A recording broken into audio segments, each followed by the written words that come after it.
সে এখন সবাই অনিরাপদ। এই যে মব রাজনীতি চলছে, মব কালচার চলছে, এটা কে করছে বন্ধুরা?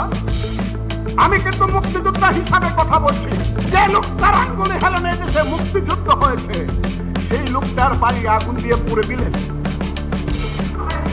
সেই বঙ্গবন্ধুর বাড়ি বুলডোজার চালায় দিলেন। কেউ প্রতিবাদ করলো না, সরকার কিছু করলো না, মিলিটারিরা চৌকিদারের ভূমিকায় অবতীর্ণ হইল।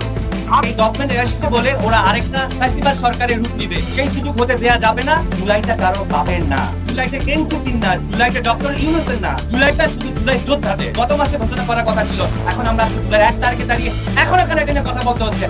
লজ্জা লাগা উচিত। আপনারা আরেকটা ফ্যাসিবাদ গভর্নমেন্টের রূপ ধারণ করেছে। দুঃখজনক, আজকে 1 জুলাই 1 বছর হয়েছে, কিন্তু এখনো আমরা জুলাই সনদ আদায় করতে পারিনি। কেন? আর বঙ্গবন্ধু এক জিনিস না। আওয়ামী লীগ খারাপ করছে, এই জন্য মুক্তিযুদ্ধ খারাপ। হাসিনা খারাপ করছে, সেই কারণে বঙ্গবন্ধু খারাপ।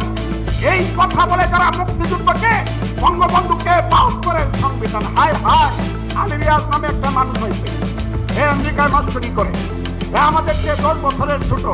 জাতীয় বার্তা সংস্থা ভয়েস অফ আমেরিকা বা ভোয়া বিগত নভেম্বরের 24 তারিখে বাংলাদেশে একটি জরিপ পরিচালনা করে জানিয়ে দিয়েছে যে বাংলাদেশের 57% মানুষ আওয়ামী লীগকে রাজনীতি থেকে নিষিদ্ধ করতে চায়।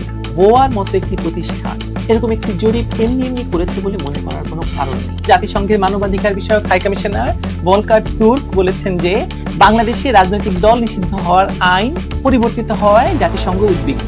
মজার ব্যাপার হলো, মাত্র কিছুদিন আগেই বাংলাদেশে নিযুক্ত জাতিসংঘের আবাসিক প্রতিনিধি আবার বলেছেন ভিন্ন কথা। তিনি বলেছেন যে ইনক্লুসিভ নির্বাচন বলতে সব দল নয়, সব মানুষের অংশগ্রহণ নিশ্চয়তার কথা জাতিসংঘ বলছে। সব মানুষের যে একটি রাজনৈতিক দল থাকে না, এক এক মানুষের এক এক রাজনৈতিক দলের প্রতি সমর্থন থাকে, সেটি এই পশ্চিমা কূটনীতিক ভুলে গিয়েছে। জাতিসংঘ দেখতে পাচ্ছে বাংলাদেশকে কেন্দ্র করে একটি আঞ্চলিক মহাবিপজ্জনক পরিস্থিতি তৈরি হয়ে গেছে। বাংলাদেশ হয়ে উঠতে যাচ্ছে নতুন আন্তর্জাতিক বিপ্লব। শুধু জাতিসংঘ নয়, মহাজনের থেকে মুখ ফেরাতে শুরু করেছে তার মার্কিন ডিপ স্টেট বন্ধুরাও। জাতীয় নাগরিক পার্টি এনসিপির যুগ্ম সদস্য সচিব আরিফ সোহেল তিনি বুধবার তার ফেসবুকে একটি স্ট্যাটাস দিয়েছেন, পটিয়া থানা মাটির সাথে মিশাইয়া দিতে হবে। অবাক হওয়ার কিছু আছে?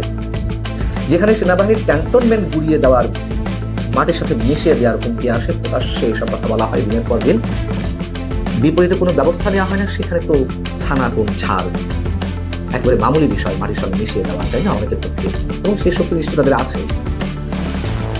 পটিয়া থানাকে কেন্দ্র করে যা কিছু হচ্ছে গত 2 দিন ধরে, আপনারা অনেকেই জানেন, মঙ্গলবার পটিয়ার কেন্দ্রীয় শহীদ মিনার এলাকা থেকে ছাত্রলীগের এক নেতাকে আটক করলো বৈষম্য বিরোধী ছাত্র আন্দোলনের নেতারা।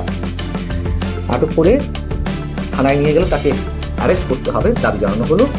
তার বিরুদ্ধে কোনো নথিপত্র আছে কিনা সবকিছু ঘেটে ঘুরে দেখা গেল তার বিরুদ্ধে কোনো মামলা নেই। পুলিশ তাকে অ্যারেস্ট দেখাতে অপারগতা প্রকাশ করে।